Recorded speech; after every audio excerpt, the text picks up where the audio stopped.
BTR নিৰ্বাচন আমাৰ BPF দল হিসাবে খুব ভালে চলি আছে, খুব জোৰদাৰভাৱে চলি আছে প্ৰিপাৰেশ্যনটো। আৰু আজিতো আপোনালোকে নিশ্চয় শুনিছে খাম্পা ইউপিপিএলত সোমাব বুলি।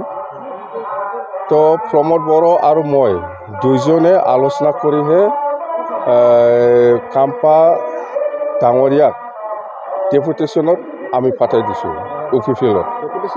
ডেপুটেশ্যনত কথাটো হ'ল এনেকুৱা, আগত আমি চন্দনক পাঠাই দিছিলোঁ ডেপুটেশ্যনত।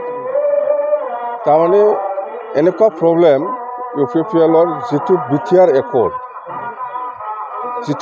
একৰ্ড, এই একৰ্ডটো ৰূপায়ণ কৰাৰ ক্ষেত্ৰত ইউপিপিএল দলৰ বুদ্ধি থকা এক্সপাৰ্ট মানুহ, জ্ঞানী মানুহৰ অভাৱ হৈছে জানে। সেইকাৰণে প্ৰমোদ বড়োৱে মোৰ লগত আলোচনা কৰি পেলাই আগত চন্দনক লৈ গৈছে, মই পাঠাই দিছোঁ ডেপুটেশ্যনত। আৰু লাগে বোলে। সেইকাৰণে মই উপায় নাই, খাম্পাক আৰু পাঠাব লগা হৈছে। নাই মইতো বিপিএফ চাব লাগিব না। মই লিডাৰ হয়, কোন বেলেগক পাঠাই দিব পৰা ক্ষমতা মোৰ হাতত আছে, মইহে পাঠাই দিয়ে। অকলশৰীয়া নহয়, আমাৰ দলত মেলা বুদ্ধিজীৱী, জ্ঞানী, এক্সপাৰ্ট মানুহ আছে। ইউপিপিএল দলত এইটো প্ৰব্লেম হৈ আছে, সেইকাৰণে বিটিআৰ চুক্তিটো ৰূপায়ণ কৰিব পৰা নাই। বিটিআৰ চুক্তিটো কেনেকৈ ৰূপায়ণ কৰিব লাগে ইহঁতে শিকাই আছে, এতিয়া শিকাব জানে। একদম বিৰাট ভাল বুজাবুজি আছে। আমি দুইজনে আলোচনা কৰিহে এই খাম্পাক আজি ইউপিপিএলত পাঠাই দিছে। কথা সেইটোৱে, আপোনালোকে বুজি নাপায় এইবিলাক, আমিহে জানো দল চলোৱা ভিতৰুৱা কথা। ডেপুটেশ্যনত নাই ডেপুটেশ্যনত গৈছে, আমাৰ দলৰ পৰা আমি ইউপিপিএলৰ তাত ডেপুটেশ্যনত পাঠাই দিছে।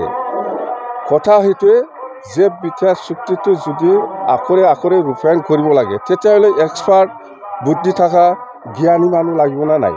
ইউপিপিএলৰ দলৰ সেইবিলাক মানুহ নাই, এনেকুৱা মানুহ নাই। সেইকাৰণে আমাৰ পৰা জ্ঞানী, বুদ্ধি থকা, এক্সপাৰ্ট মানুহ মই পাঠাই দিছোঁ।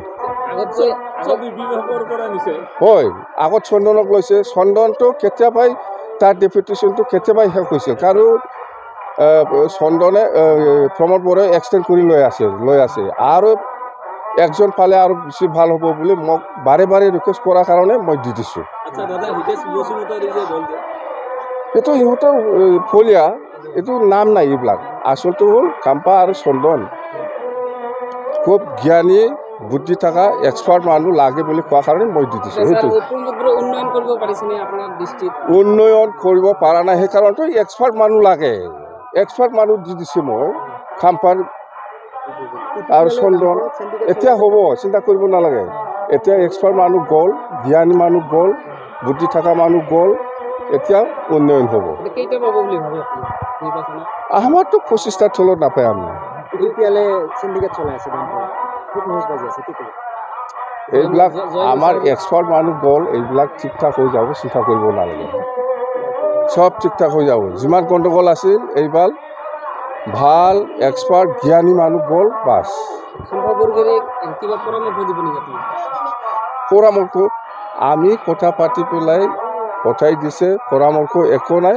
খাম্পায়ে গৈছে, ডেপুটেশ্যনত গৈছে। এইবাৰ বিটিআৰ চুক্তিটো ভালকৈ ৰূপায়ণ হ'ব।